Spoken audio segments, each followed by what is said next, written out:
সবাইকে ঈদ মোবারক বলেন। আচ্ছা ওরম শোনা ক্ষুধা লেগেছে, ঈদ মোবারক বলেন সবাইকে, বলেন ঈদ মোবারক বলেন। ফুচকার তরফ থেকে সবাইকে ঈদ মোবারক। আমার ফুচকার বেবিকে ফুচকা খাওয়াবে।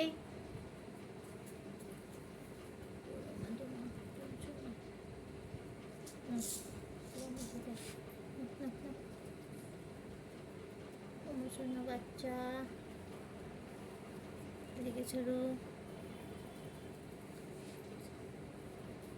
কত ক্ষুধা লেগেছে মোটাকে।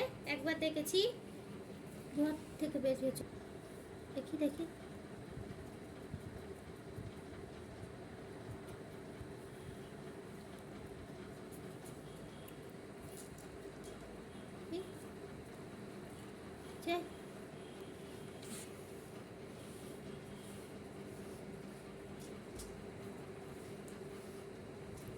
খাবে খাবে খাবে।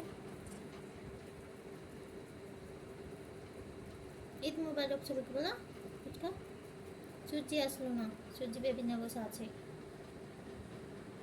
আচ্ছা না আর খেতে হবে না, মা খাওয়া পেট ভরে গেল। এখন দেখো দেখো দেখো বাঘ আর কিছু না, আর কিছু না। রাগ দেখাই, রাগ দেখাই। বাবা আমাকে, আমার কাছে কে না, আমাকে দেখো রাগ দেখাচ্ছে। ওরে মরে গেলাম, মরে গেলাম, মরে গেলাম, বাঁচাও আমাকে, মরে গেলাম। আমার কাছে খাইয়ে দিলি না, এই আমার কাছে খাইয়ে নি, আমাকে দেখো রাগ দেখাচ্ছে। দেরি করে খাইয়ে দিলাম তাই ক্ষুধা লেগেছে।